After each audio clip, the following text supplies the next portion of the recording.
ಹೀಗೆ ನಮ್ಮ ನಿನ್ನ ಪೂಜೆ ಪುನಸ್ಕಾರ. ಇನ್ನು ಮುಂದೆ ನಾವು ಒಪ್ಪತ್ತಿನ ಕುಳಿಗಾಗಿ ಪರದಾಡುವ ನಿರ್ಗತಿಕರಲ್ಲಮ್ಮ, ನಿರ್ಗತಿಕರಲ್ಲ.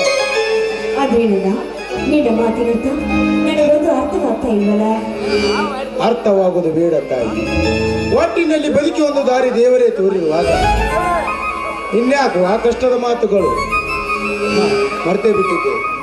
ತೆಗೆದುಕೊಳ್ಳಮ್ಮ ಈ ಚಿನ್ನದ ಸರವನ್ನು.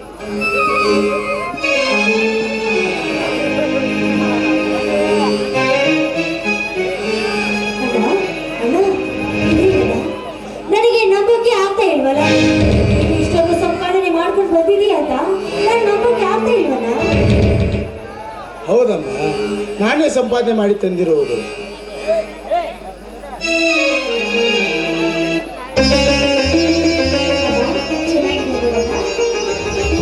ಅಪ್ಪಟ ಬಂಗಾರದಂತೆ ನನ್ನ ತಂಗಿ ಇರುವಾಗ ಯಾವುದೇ ವಸ್ತುಗಳನ್ನು ಹಾಕಿಕೊಂಡರೂ ಆ ವಸ್ತುವಿಗೆ ಶೋಭೆ ಬರುವುದಮ್ಮ, ವಸ್ತುವಿಗೆ ಶೋಭೆ ಬರುವುದು. ಆ ದೇವರಿಗೆ ನಮ್ಮ ಕಷ್ಟವನ್ನು ಕೇಳಿ ನಮ್ಮ ಕಷ್ಟವನ್ನು ದೂರ ಮಾಡಿದಿರಲ್ಲ, ನನಗೆ ಅದೇ ಸಂತೋಷವಲ್ಲ, ಅದೇ ಸಂತೋಷ. ಅದಷ್ಟೇ ಅಲ್ಲವ ತಂಗಿ, ಇಷ್ಟು ದಿನ ವರದಕ್ಷಿಣೆ ವರದಕ್ಷಿಣೆ ಅಂತ ಕೇಳ್ತಿದ್ರಲ್ಲ, ಇನ್ನು ಎಷ್ಟು ಬೇಕಾದಷ್ಟು ವರದಕ್ಷಿಣೆ ಕೇಳಿ ನಿನ್ನ ಕೊಟ್ಟು ಮದುವೆ ಮಾಡ್ತೀನಮ್ಮ, ಮದುವೆ ಮಾಡ್ತೀನಿ. ನನಗೆ ತುಂಬಾನೇ ಸಂತೋಷವಾಗ್ತಾ ಇದೆ. ಈ ಸಮಯದಲ್ಲಿ ತಂದೆ ತಾಯಿ ಇದ್ದಿದ್ರೆ ಅದೆಷ್ಟು ಖುಷಿ ಪಡ್ತಿದ್ರು. ತಂಗಿ, ನಾನೇನಾದರೂ ನನಗೆ ಪರಿಚಯ ಮಾಡಿದ್ದೇನಮ್ಮ.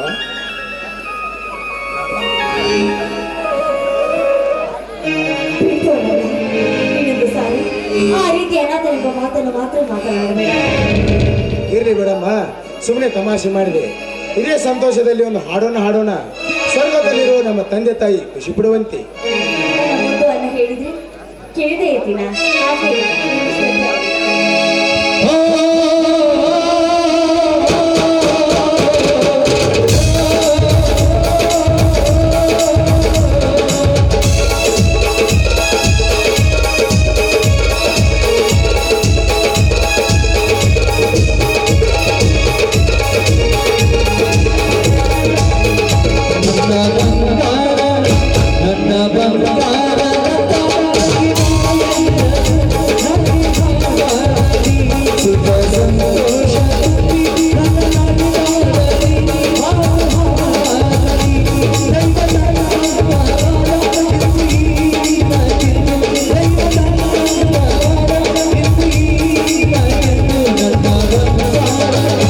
Another